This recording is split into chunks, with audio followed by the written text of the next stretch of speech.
Olá, muito boa noite a todas e a todos. Sejam muito bem-vindos ao YouTube da UNEAL, muito bem-vindas ao YouTube da UNEAL. Eu sou Natécia, uma das coordenadoras da Quanto, que é o coletivo de mulheres cientistas da UNEAL, junto com a professora doutora Juliana Novaes, que vai estar mediando essa nossa live formativa.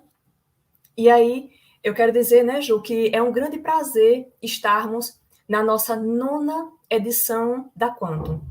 Esse coletivo ele foi pensado para discutirmos sobre equidade de gênero dentro da nossa instituição, para a gente tentar garantir, né, esses espaços para as mulheres, esses espaços femininos dentro da academia. E essa semana, principalmente, né, Ju, a gente percebe quanto nós necessitamos nos fortalecer enquanto mulheres, né?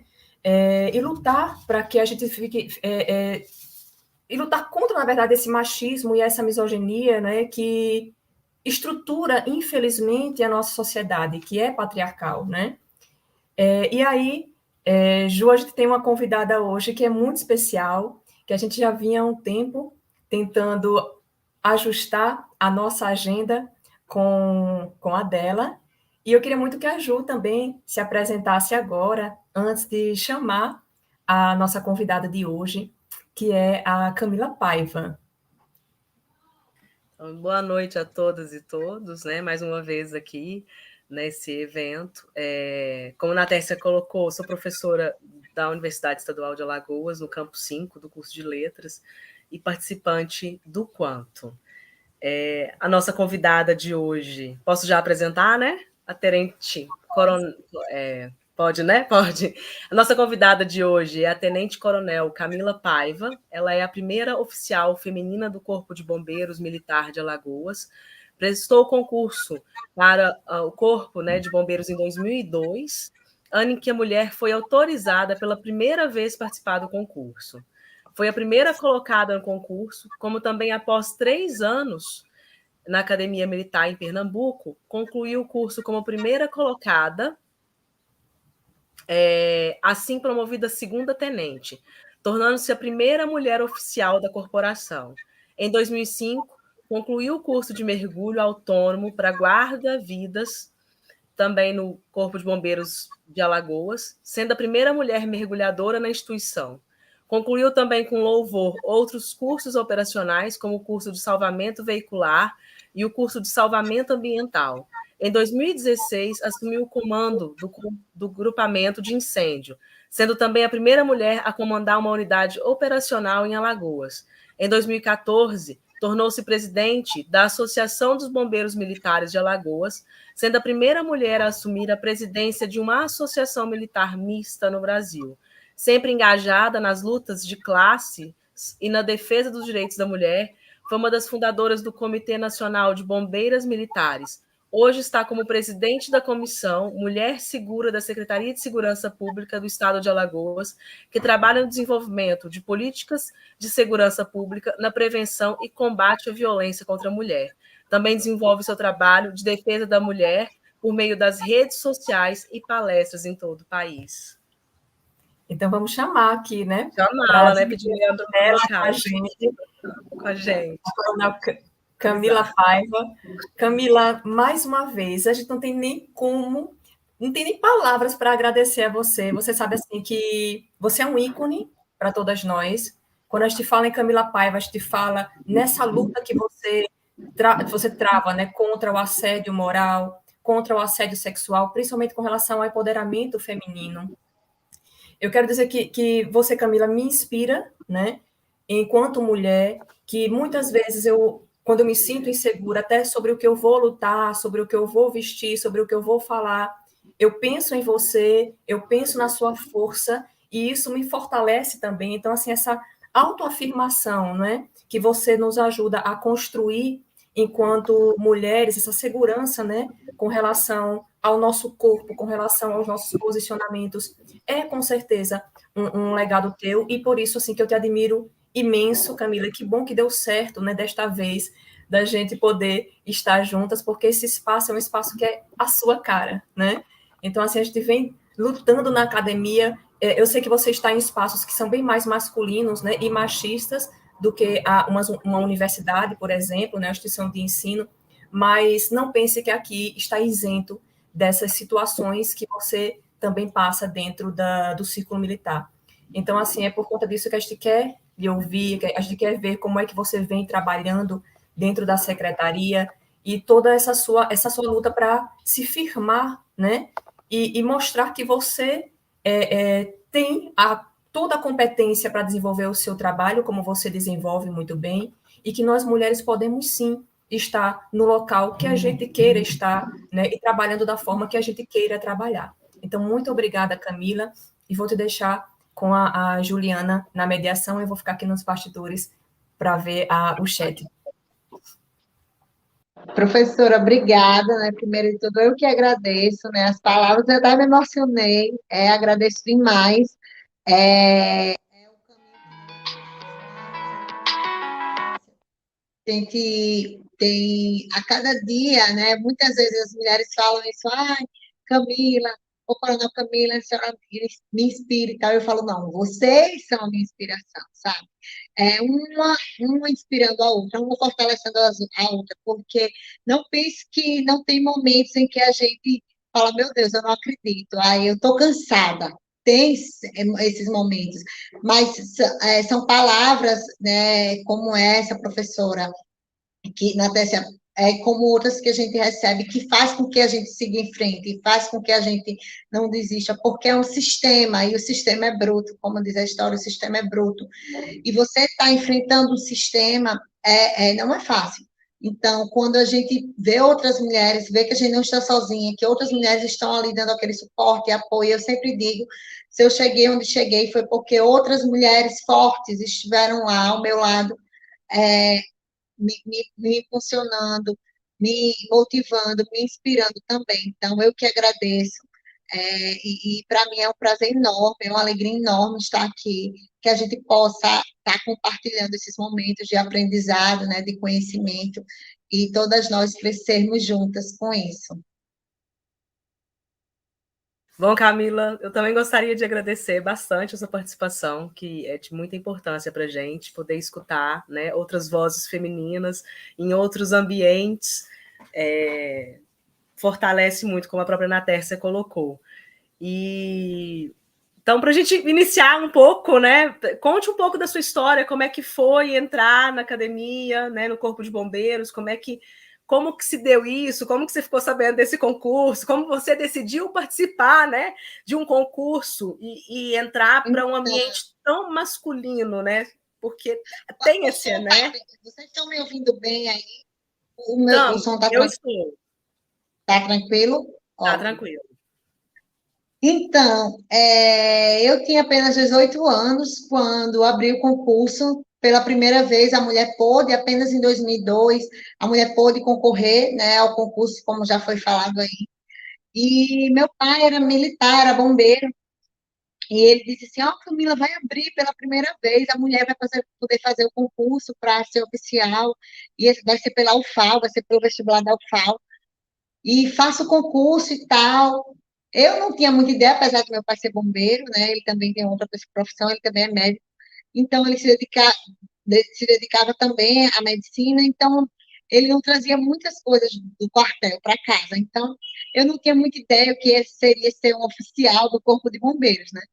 Mas ele, você vai ter um emprego, você vai ter estabilidade, né? E ele foi mais por essa parte, me convencendo, né? E eu falei, tá, tudo bem, vou fazer o concurso. E aí eu passei como primeira colocada no concurso, e aí quando a gente, no militarismo, a gente usa muito essa questão do número, né? Então eu era 01, como era chamada, 01 do concurso. E como foi a primeira vez que teve mulher, aqui em Alagoas não formava oficial bombeiro.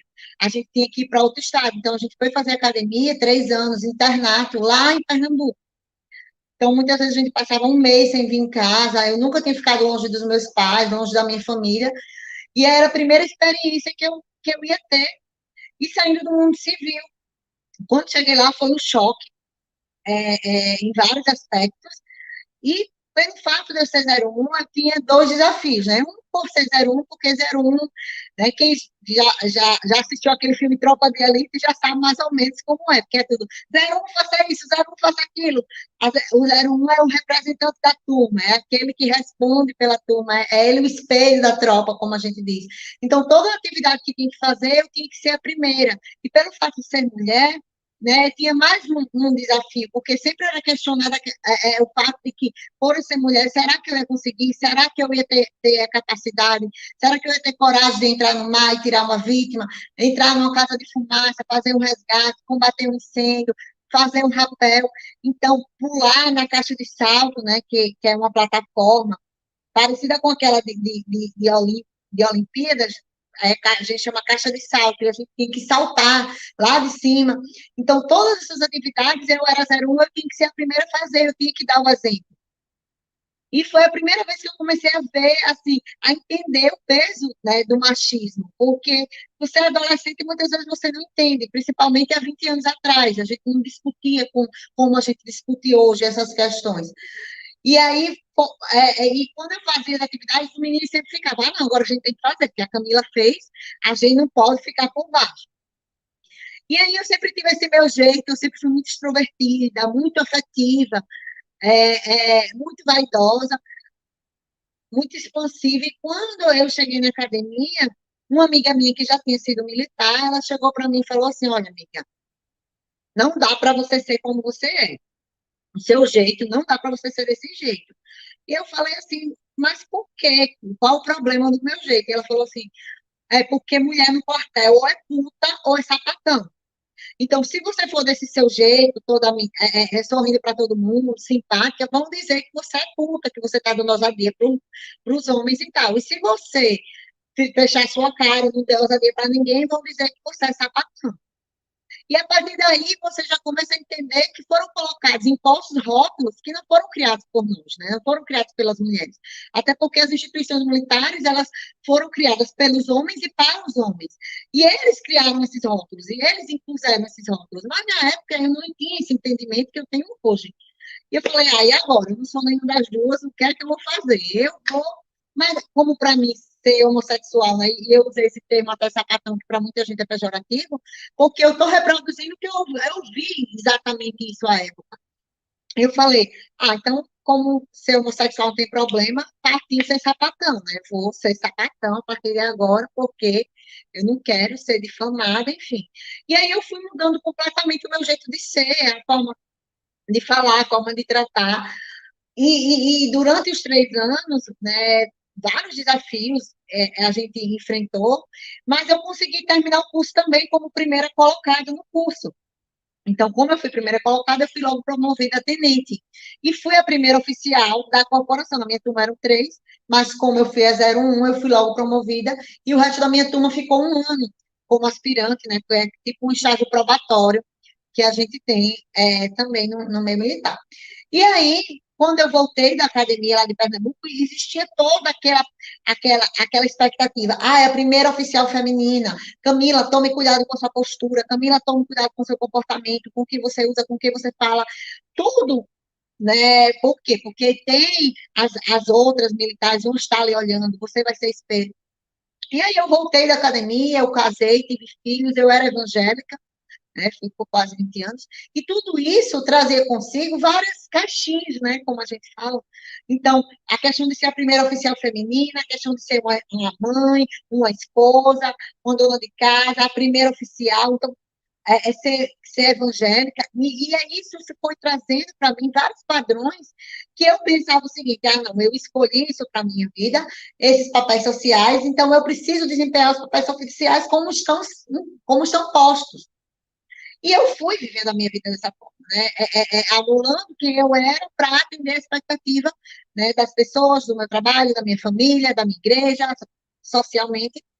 E isso teve como resultado um adoecimento, né? Eu, em 2014, entre 2014 e 2015, eu entrei numa depressão profunda, e comecei a fazer tratamento psicológico, psiquiátrico. Eu não via razão, né, mais para viver, eu questionava diariamente, eu pedia para Deus me levar, porque eu não via sentido na minha vida. Na verdade, eu não sabia quem eu era, mas eu não tinha essa maturidade, esse esclarecimento à época. Eu simplesmente me sentia a mulher mais ingrata do mundo, porque eu tinha tudo que muitas mulheres no meu lugar gostariam de ter, e eu estava infeliz.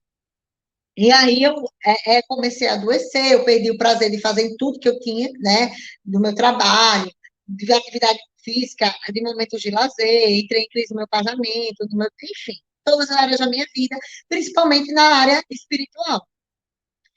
E no meio de tudo isso, o meu marido sofreu um acidente e veio a falecer. Então, eu que já estava completamente desestruturada emocionalmente, psicologicamente, né, em todas as áreas, entrei né, no poço, e eu sempre digo que eu achava que estava no fundo do poço, e depois eu vi que existia mais fundo que o fundo do poço. E só quando eu saí dessa situação, né, só quando Deus me trouxe à tona, é que eu comecei a entender muitas coisas que eu passei, que as consequências do machismo e do patriarcado, elas são tão danosas, a ponto de tirar a vida de uma mulher, não só por um estupro, não só por um feminicídio, não só por uma agressão, mas toda a estrutura, né, o machismo estrutural, a estrutura que a sociedade traz e impõe à mulher, ela é extremamente cruel. E tem várias formas de tirar a vida da mulher, né? Esse o sistema patriarcal e a cultura machista. Então, desde quando eu comecei a entender tudo isso, isso virou um objetivo da minha vida. Né? Um objetivo da minha vida é tirar outras mulheres dessa caixinha, né? Porque eu deixei tantos pedaços meus para entrar nessa caixinha, eu deixei tantos pedaços meus ao longo do caminho, que chegou um momento que eu não sabia quem eu era, eu me desencontrei de mim mesma. E quantas mulheres passam por isso? E isso traz inúmeras outras consequências. O machismo patriarcado, ele traz inúmeras consequências para as mulheres. E eu venho trabalhando nisso. Então, dentro da minha corporação, eu comecei a trabalhar, a dar palestras, a trazer esse tema, e é muito difícil quando você faz parte de uma corporação em que 90% ela é composta por homens, você trazer esse tema, você quebrar essas barreiras, esses paradigmas. Então, muitas vezes, eu precisei chocar, né? Eu precisei chocar a sociedade. Eu precisei fazer coisas para que as pessoas acordassem, dissessem, poxa, a gente precisa tratar sobre esse assunto. Então, a gente trouxe a questão do assédio sexual, a gente trouxe o movimento Somos Todas Marias, que denunciava inúmeros tipos de assédio, tipos de violência contra a mulher dentro das instituições militares e de segurança pública. E a gente começou a trabalhar esses temas e muitas vezes só você está expondo o nome da corporação. Eu recebi muita pressão, perseguição, muitas situações, mas eu sempre dizia, a gente precisa proteger as nossas mulheres. Eu não estou expondo a corporação, eu não estou manchando o nome da instituição. O que mancha o nome da instituição é a instituição ser omissa diante de casos de violência contra a mulher. Então, o ano passado eu fui abençoada, né, como presente de Deus e a realização de um sonho, que foi ir para a Secretaria de Segurança Pública. Fui convidada pelo então secretário de Segurança, o doutor Alfredo Gaspar. Ele criou uma comissão, e a comissão é a Comissão Mulher Segura. A gente deu esse nome fantasia, porque o nome da comissão é Comissão de Articulação de Políticas de Segurança Pública para a Prevenção e Combate à Violência contra a Mulher, e aí a gente chama de Comissão Mulher Segura, e ela veio para desenvolver e articular políticas de segurança pública para prevenção e combate à violência em todos os âmbitos, tanto institucionalmente, a gente combater essa violência institucional dentro das instituições de segurança pública, como também a violência que existe, que toda mulher sofre. Eu costumo dizer, né, que a gente sofre violência desde a infância, até a fase adulta, né? Muitas vezes as mulheres acham, não, violência é só quando a gente leva um tapa, é quando a gente apanha de um homem, mas quando a gente começa a analisar que a gente, desde pequenininha, a gente tá lá, a mãe, não, a mãe tem que, a filha tem que estar toda emperaquetada, tem que estar de lacinho, tem que estar de vestidinho, se é uma menina que gosta de correr, de pular, não, pare com isso, parece um menino todo bagunçado, então a gente tem que estar sempre com a nossa aparência, é, é, é, pronta para atender a expectativa social. Isso vem de lá de trás, já vem da objetificação da mulher, já vem de que a mulher ela precisava sempre estar atraente para o homem, porque a mulher foi criada, né, desde sempre para ser mãe, para ser esposa, para casar. E se ela não tivesse cuidado com a sua aparência, ela não seria escolhida. Daí vem a nossa disputa, a competição que foi criada entre as mulheres, porque a gente precisa dizer que a outra mulher é feia, que a outra mulher é gorda, que a outra mulher é magra, que a outra mulher é prostituta, que a outra mulher é uma vadia. A gente precisa diminuir a outra mulher, difamar a outra mulher para que a gente seja escolhida. E aí a gente vem de inúmeras violências que a gente faz, umas com as outras, inclusive, para que a gente ocupe esse espaço de a escolhida do homem, porque senão a gente não vai ser completa. Então, é desde quando a gente é criancinha, porque tem que estar sempre bonitinha, tem que estar sempre emperequetada. A gente, minha filha, sente de perninha fechada, bota um shortinho embaixo do vestido, não sente no colo do tio. E aí, quando a gente é adolescente, olha, minha filha, não fique com vários meninos, porque vão falar de você. Olha, minha filha, não beba nas festas, porque vão ter uma impressão errada de você, porque você pode ser estuprada. E aí, quando a gente é adulta, olha, isso é uma roupa de mulher casada, isso é um comportamento de uma mãe de família. Então, a gente vive a nossa vida toda com essa imposição desses rótulos, desses padrões, e isso é uma violência, porque não foi a gente que escolheu, né? E escolheram e nos impuseram isso. Então, quando a gente começa a analisar como é ser mulher, né? E no Brasil a gente está vendo, essa semana foi, né, triste, uma tragédia atrás da outra, e aí a gente vê como é difícil ser mulher no Brasil, né? Como uma criança, ela é estuprada, na infância, ela engravida e ela está muito mais preocupada de que ela não cometa um aborto, do que não existe uma execração do estuprador, não existe uma exposição do estuprador, não existe uma ânsia social de punir aquele homem, de acabar com aquele tipo de crime, não. Existe uma ânsia social de que a menina, ela continue com essa violência no corpo, que ela gere essa violência, que ela conviva com essa violência. Isso é absurdo. Isso é revoltante, mas a gente precisa, né, como eu disse, às vezes a gente termina, parece que você é uma gota no meio de um oceano, porque você está trabalhando, você está lutando, você está gritando, parece que a sua voz não sai, mas a gente entende que a gente precisa continuar. E aí, quando eu fui chamada para ser presidente da Comissão Mulher Segura, e eu vi, meu Deus, a violência contra a mulher é um mundo, por onde é que eu vou começar? Né? Como é que a gente. Porque são inúmeras políticas, a rede é enorme. Então, primeiro a gente precisou conhecer um pouquinho a rede, do que cada um fazia, de qual era o papel de cada um. Mas a gente tem um problema dentro de casa, né? Que é, dentro das instituições de segurança pública, a gente quebrar esse machismo, esse patriarcado, que faz com que, muitas vezes, o agente de segurança pública, ele não atenda, ele não acolha, ele não acompanhe a mulher em situação de violência como deveria, de forma profissional. Por quê? Porque o machismo estrutural, ele fala muito mais alto do que a própria necessidade de prestar um serviço de qualidade. Então, um dos nossos primeiros desafios que a gente colocou como meta seria criar os protocolos de atendimento humanizado às mulheres em situação de violência. E fomos o primeiro estado no Brasil, somos o primeiro estado no Brasil a ter esses protocolos.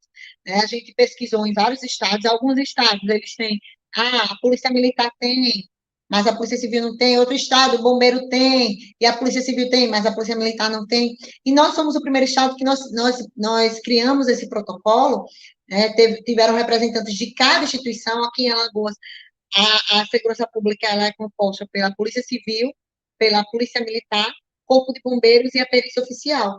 Então, a gente criou protocolos desde o atendente que atende a ligação do pedido de socorro de uma mulher, do que ele deve fazer, do que ele não deve falar, de como ele deve se comportar, de como ele deve conduzir aquela ligação, até o policial militar que vai na ocorrência, o que é que o agente, o escrivão, o delegado, a delegada, o que ela deve falar, o que ela não deve falar, do papiloscopista, ao médico legista.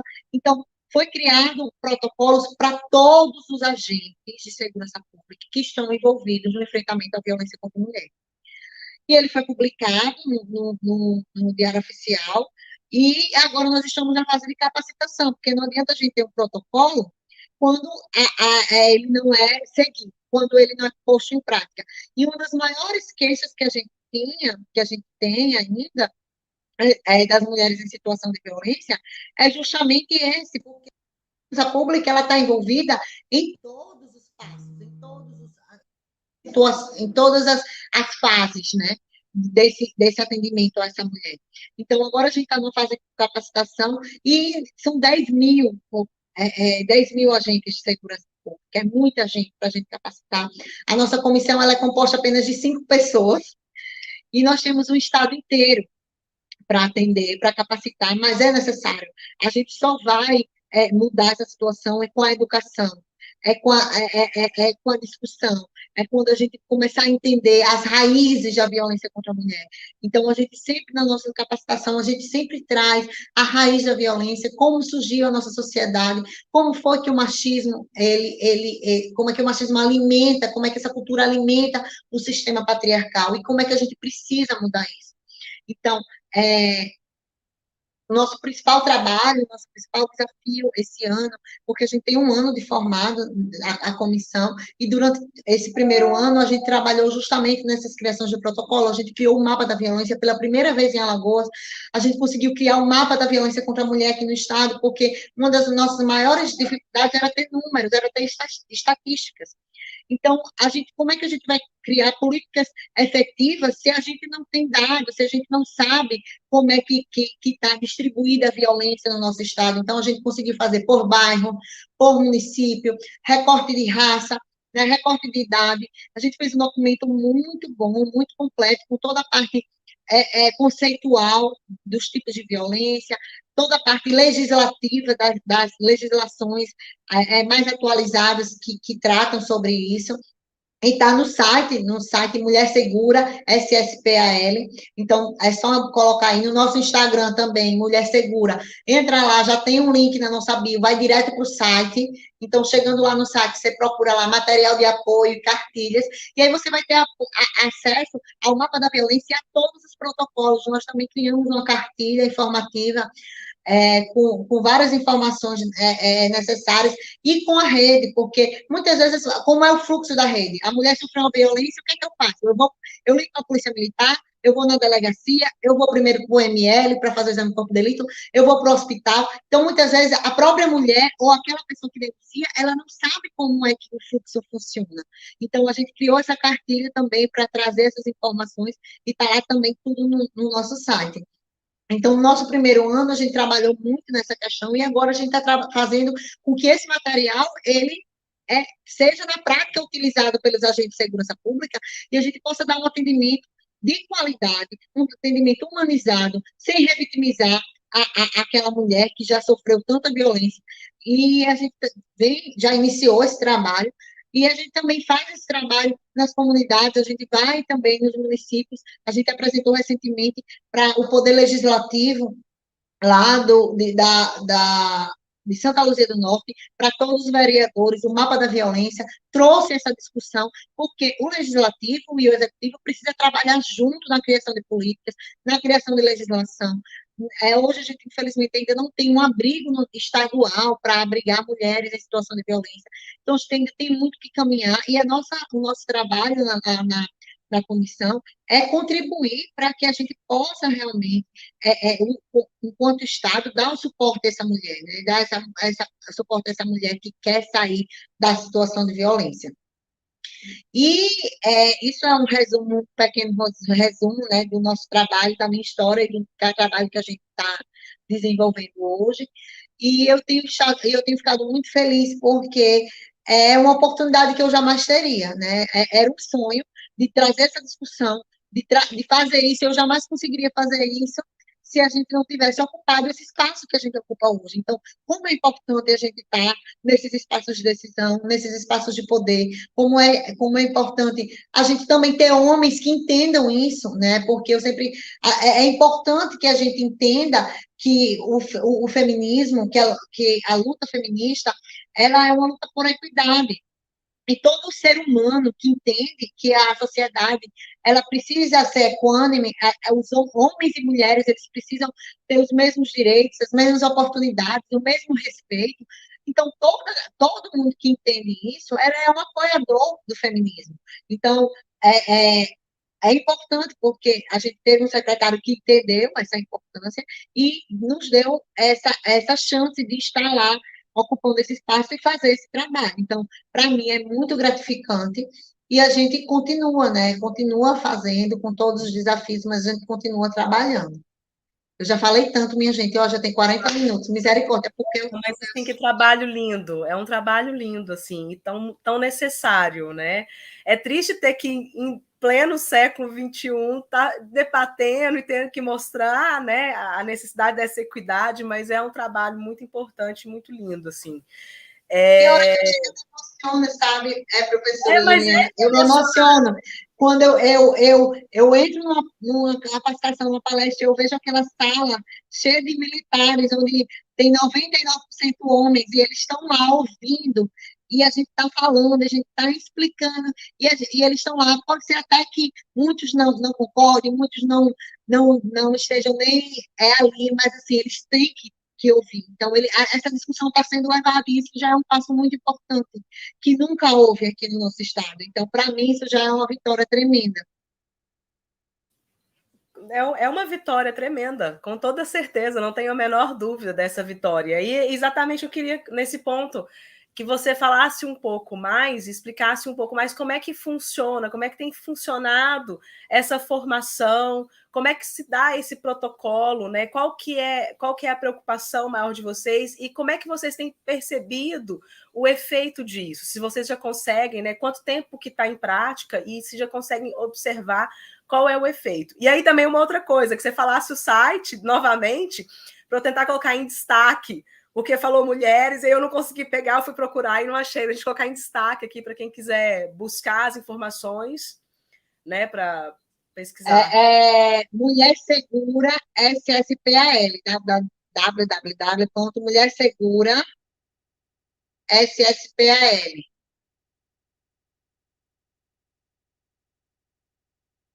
Então,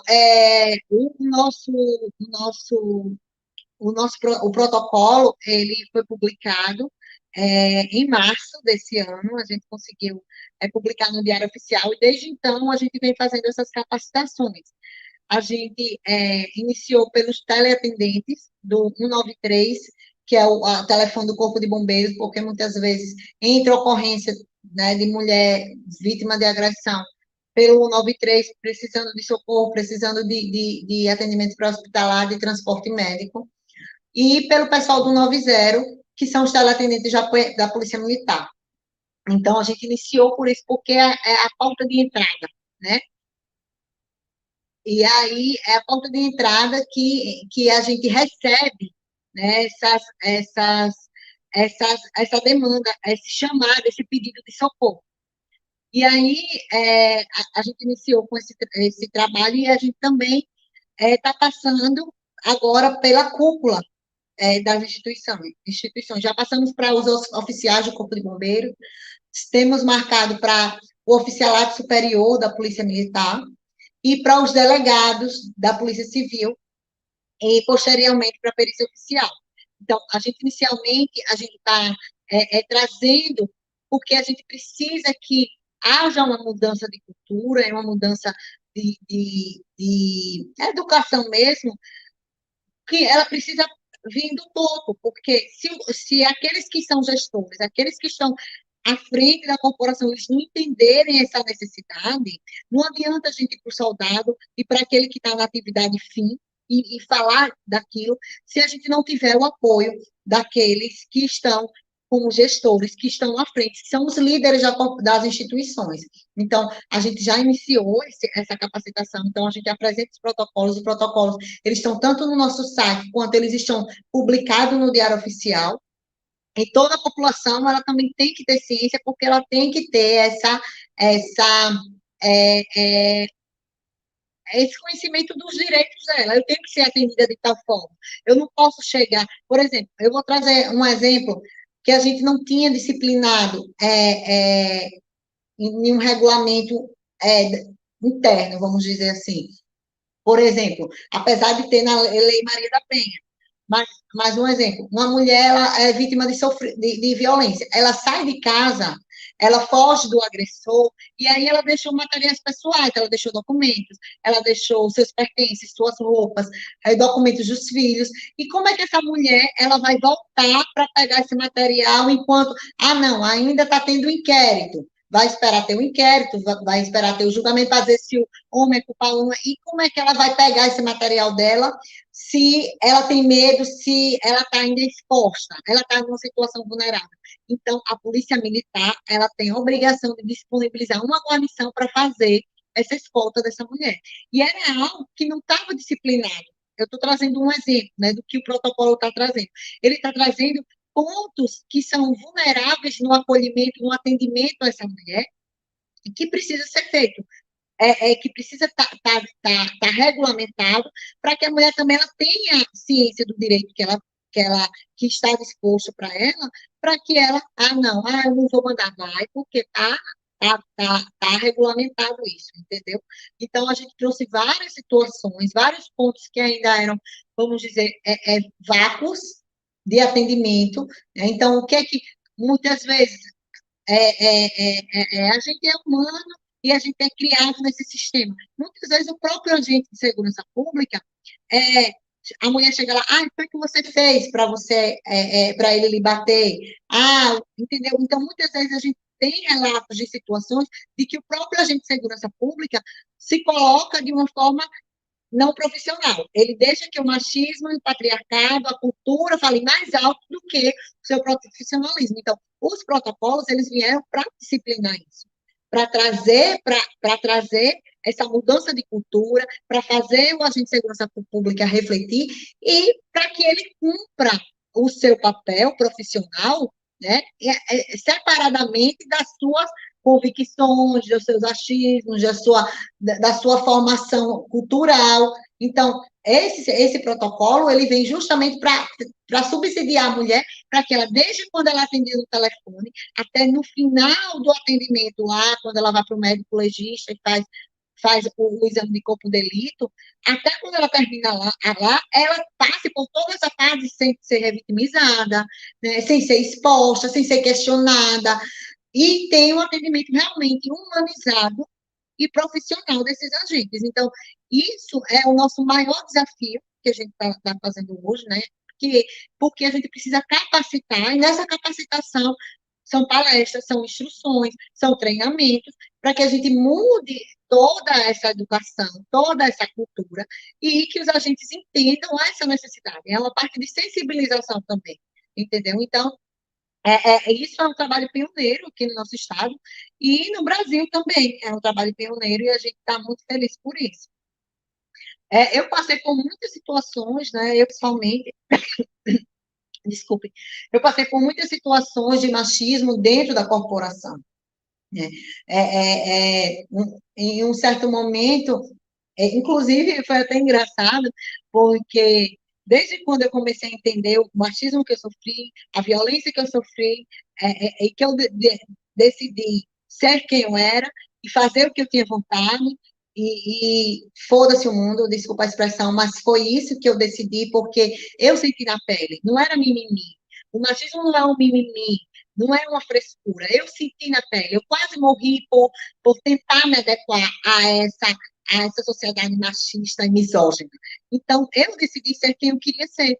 E é engraçado porque isso me fez sair no jornal, né? Eu virei notícia de jornal e falei, meu Deus, e a chamada do jornal era assim, bombeira militar diz postar o que sente vontade. E eu falei, meu Deus, quem é que não posta o que sente vontade, né? Todo mundo posta o que sente vontade. Eu vou postar o que o meu vizinho sente vontade? Eu posto o que eu sinto vontade. Mas o machismo ele é tão pesado que uma mulher que ocupa um determinado posicionamento na sociedade, que exerce um cargo de destaque, ela não tem o direito de fazer o que ela tem vontade, porque não sai na mídia, não sai no jornal algo do dia a dia, não sai no jornal algo que seja comum. Sai no jornal aquilo que foge ao cotidiano. E eu, por ser uma mulher militar, eu não teria direito de fazer o que eu tenho vontade, a ponto disso virar uma notícia de jornal. Então, em algumas situações de eu postar uma foto, né, entrando agora no tema, né, que é o nosso corpo, nossas regras, e aí, eu postei uma foto de biquíni na minha rede social e pegaram essa foto de biquíni, um vídeo, eu estava fazendo a divulgação de um presente que eu tinha ganhado de um biquíni, e pegaram esse vídeo e colocaram num grupo só de homens, de oficiais da Polícia Militar e do Bombeiro. E um dos oficiais que estavam, inclusive, era meu subordinado hierarquicamente, ele era um major e um subtenente-coronel, e ele fez o seguinte comentário: será que gosta de rola? Me desculpem falar isso, mas eu vou falar abertamente porque foi o que aconteceu. Então, quando você falou assim, em pleno século XXI, é isso que eu pensei, poxa, em pleno século XXI a gente tem que lutar para usar um biquíni. E não existe isso, por quê? Porque usa um biquíni, porque é uma puta, porque gosta de rola, porque. Tá entendendo? Então, você ser exposta porque você. Não, eu não estava no quartel, não, ela foi para o quartel de biquíni, ela foi tirar um serviço de biquíni, aí eu nem. Mas eu estava no meu momento de lazer, no momento pessoal meu. E eu fui exposta, eu fui ofendida, e é tão natural para eles que eles estavam num grupo que tinha coronéis, superiores hierárquicos dele. O corregedor, à época, da corporação, que é o responsável pela disciplina, estava no grupo. Mas ele se sentiu tão à vontade de me desrespeitar, ele cometeu um crime, porque isso é um crime militar, que é você desrespeitar um superior hierárquico seu. Mas ele se sentiu tão à vontade, o machismo é tão forte, que ele se sentiu vontade de fazer isso. E só que eu tinha amigos no grupo, né? O próprio presidente da associação estava no grupo e repreendeu ele. E disse que não aceitava esse tipo de comentário. E eu fiz um vídeo, eu compartilhei isso, como é difícil você ser mulher, como é difícil você ser você mesma, porque você não tem esse direito, você não tem o direito de fazer o que você quer. Né? Qual é o homem que vai sair e bota uma roupa e se pergunta: ai, será que vão falar mal de mim porque eu estou com essa roupa? Ah, será que eu vou ser estuprado ali porque eu estou com essa roupa? Né? Então, são pequenas coisas que diariamente a mulher sofre e o homem ele não tem a mínima noção do que é que a gente faz. Então, quando a gente traz esse tema, e dentro das instituições a gente começar a debater isso, então existe uma resistência muito grande. Mas a gente está a passos lentos, mas a gente está trazendo esse tema, a gente está discutindo. Então, quando a gente fala do corpo da mulher, é sempre a sociedade toda, ela trata o corpo da mulher como algo público.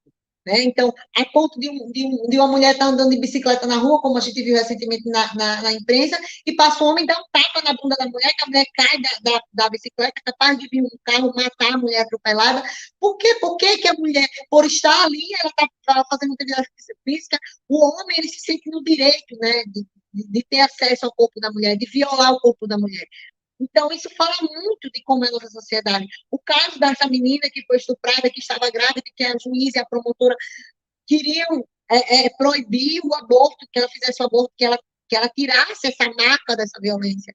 Isso é mais uma prova do patriarcado, do machismo, da objetificação do corpo da mulher, né?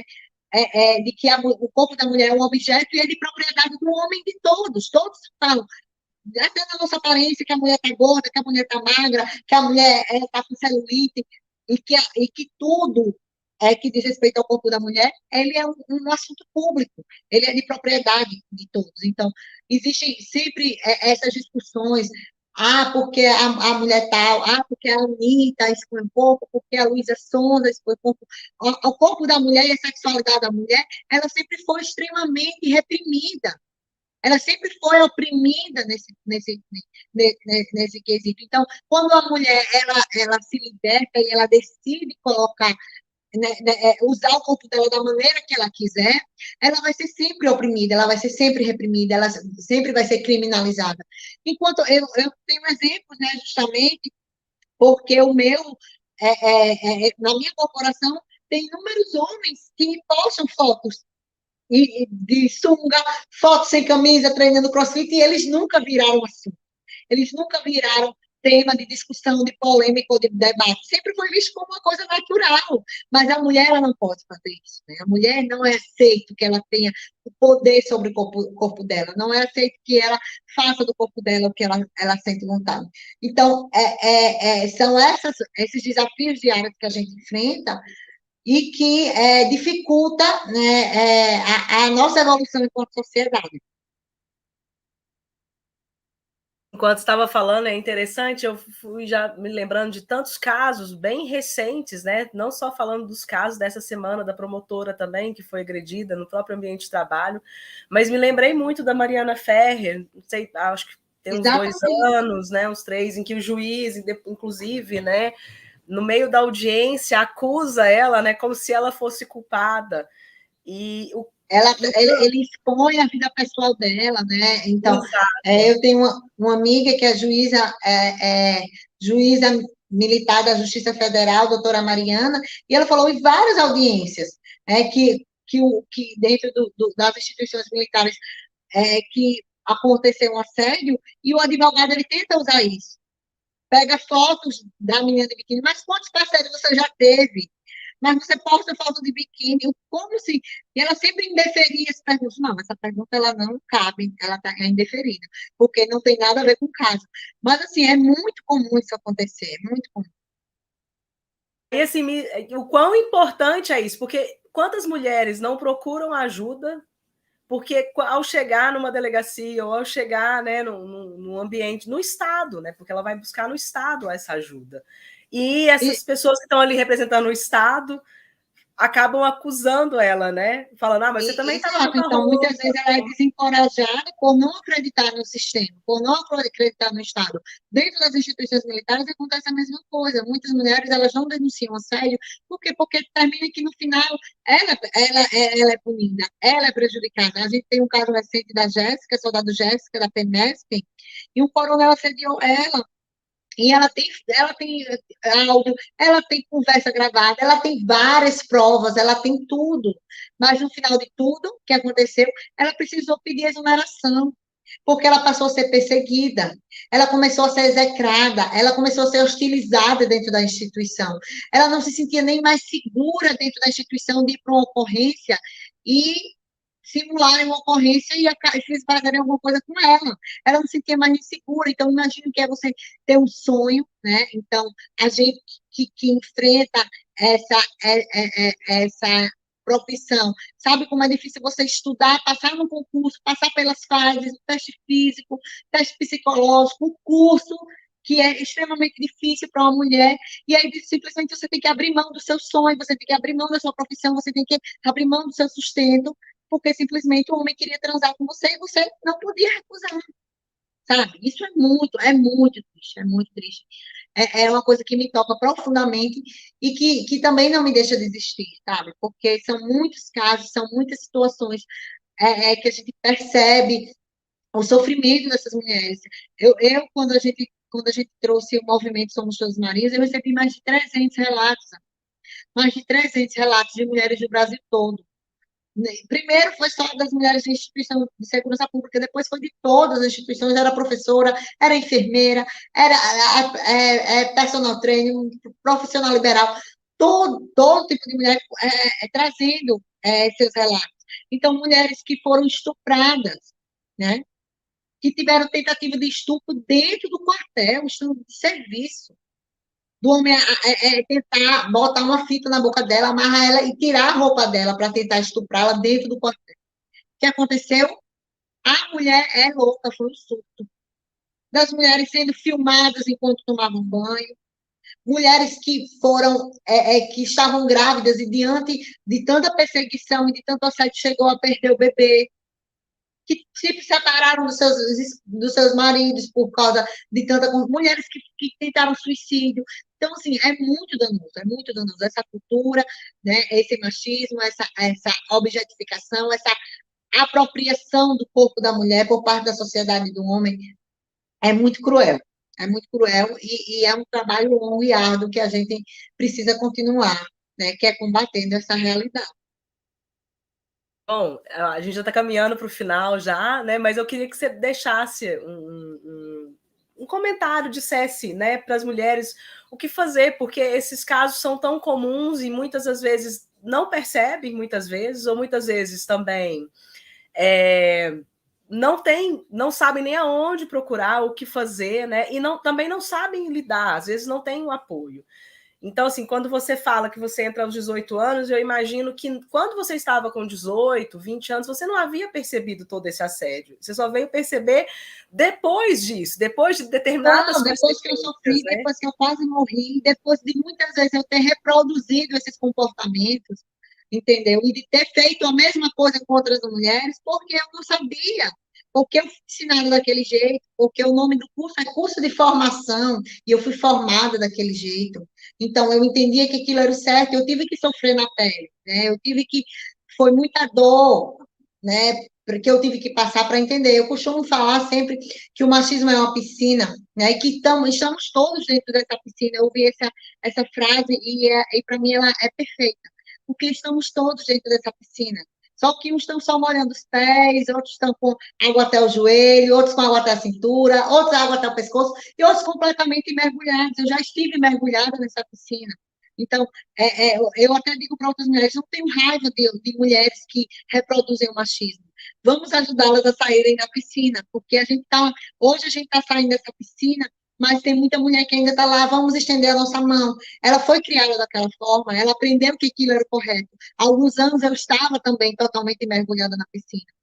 Então, o que a gente precisa fazer é a gente se unir, né? A gente se apoiar. Não é porque o feminismo, a sororidade, não é que todas as mulheres são lindas, maravilhosas e perfeitas, não. Mas que toda mulher que sofre as consequências do machismo, do patriarcado, elas precisam estar de mão dadas para que a gente, para que a gente saia dessa piscina, para que a gente enfrente, que a gente coloque abaixo o patriarcado, que a gente desconstrua tudo isso.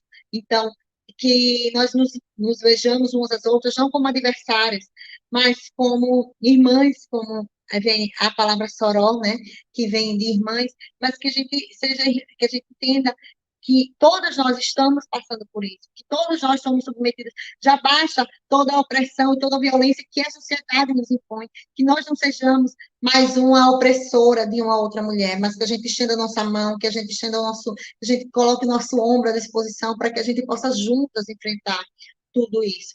E que nós estamos à disposição lá na nossa comissão, que existe uma rede para atender essa mulher, que ela tenha certeza que ela não está sozinha, que ela procure ajuda, que é possível, sim, quebrar o ciclo da violência, que é possível, sim, a gente ocupar espaços de poder, sendo quem a gente quer, sendo quem nós somos, e que nós possamos fazer essa escolha.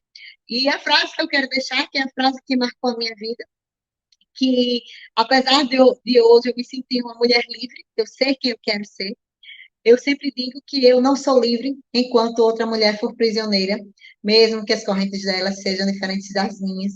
A frase de Audre Lorde, uma mulher negra, lésbica, militante, que muito me inspira, e que nós possamos juntas quebrar todas as correntes, até que todas nós sejamos livres. É isso, muito obrigada pela oportunidade. Muito bom, encantador, assim, sua fala. Eu acho que é isso mesmo. Nós precisamos nos unir, entender um pouco mais do que é o feminismo e buscar isso, né? Buscar essa luta de todos. E também não são só das mulheres, são dos homens também.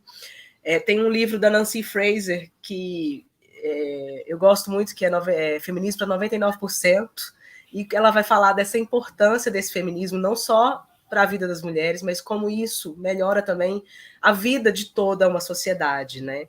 Então, é isso mesmo, é uma luta que a gente tem que travar e abraçar e agarrar no dia a dia ali, e nas pequenas coisas, né? São, às vezes, muitas vezes, nos pequenos gestos, nas pequenas coisas que aparecem esse machismo e que a gente reproduz, né?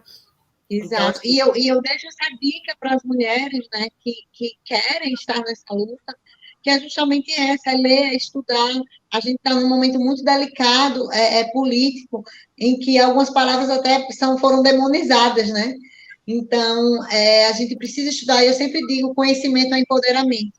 A partir do momento que eu entendi o que era o feminismo, que eu entendi como foi toda a raiz do machismo, do patriarcado, isso me empoderou para ser quem eu sou, para lutar, né, contra isso. Então, que a gente possa estudar, que a gente possa pesquisar, que a gente possa realmente entender o nosso espaço na sociedade e ocupá-lo, porque ele também é nosso.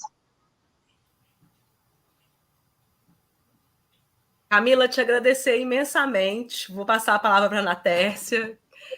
Mas agradecer imensamente, prazer conhecê-la, nem que seja aqui pela tela. Espero conhecê-la pessoalmente em algum dia, né? Também, eu agradeço demais, foi um prazer enorme, professora. Vamos articular, né? Às vezes a universidade também entra, a gente também precisa debater isso, né? Na academia. A gente vai lá conversar com os alunos, levar esse debate para a sala de aula, é importantíssimo. Estamos à disposição. Camila, muitíssimo obrigada. Obrigada, Ju. Obrigada também ao Leandro, que estava com a gente aqui no suporte. Os alunos, as estudantes estão o tempo todo aqui te elogiando, Camila. Quando eu te escuto falar, eu fico assim, sabe, vibrando, porque, de fato, você fala tudo o que eu quero dizer mesmo. Que exatamente mostra essa luta que você tem contra esse machismo e como esse machismo precisa ser quebrado, porque impede com que a gente denuncie, com que a gente viva também, né, dentro da sociedade livremente. Quando a gente fala em meu corpo, minhas regras, né, que é o tema dessa live de hoje, a gente fala sobre essa autonomia do corpo, né, sobre o direito que nós temos sobre o nosso corpo, né, sobre a nossa sexualidade, né, sobre a reprodução. Então, assim, meu corpo, minhas regras vem falar sobre tudo isso, né, e você, durante essa sua trajetória, né, que começa em 2002 profissional, até agora, a gente vê o quanto você vem batalhando, vem construindo mecanismos para vencer dentro dessa área que você está, e acaba se estendendo, né, Ju, para a nossa academia também, porque os protocolos que vocês vêm construindo dentro da segurança pública, eles mostram para a gente esse cuidado, né, que se deve ter, e até mesmo com relação ao que se vai falar, esses discursos que a gente tem que estar combatendo. E é isso que a gente vem ensinando, né, para os nossos estudantes, que a gente vem debatendo com os nossos estudantes. A gente precisa perceber nesses discursos que são sutis, onde é que está aí o machismo, para que a gente possa combater, né? E, enfim, Camila, mais uma vez, muitíssimo obrigada. Você sabe que tem aqui em mim uma fã mesmo, né? E obrigada, Ju, também. Ju, como sempre, media muito bem todas as lives. Obrigada a todas as minhas alunas, todos os meus alunos que estão participando, Leandro também. E deixo a Camila fazer as considerações finais, né, para a gente poder concluir, Ju, a nossa live de hoje. E mais uma vez, muitíssimo obrigada. Obrigada também para a secretaria por ter te liberado, viu, Camila? Obrigada, minha querida. Eu agradeço demais, agradeço o espaço, agradeço porque realmente isso é uma construção de todos e todas, e me coloco à disposição, né? Quem quiser dar uma olhadinha também nas nossas redes sociais, tem o Instagram da Mulher Segura, tá? Mulher Segura, SSPAL, o meu pessoal também, Camila Paiva BM, que também a gente sempre traz esses temas e mostra o trabalho que a gente vem fazendo, e que a gente possa realmente seguir, né, de mãos dadas, homens e mulheres, na construção de uma sociedade mais equânime e mais justa para todos e todas. Muito obrigada e contem sempre comigo, viu? Beijo grande para todos. Muitíssimo obrigada, pessoal. Tchau, tchau. Tchau.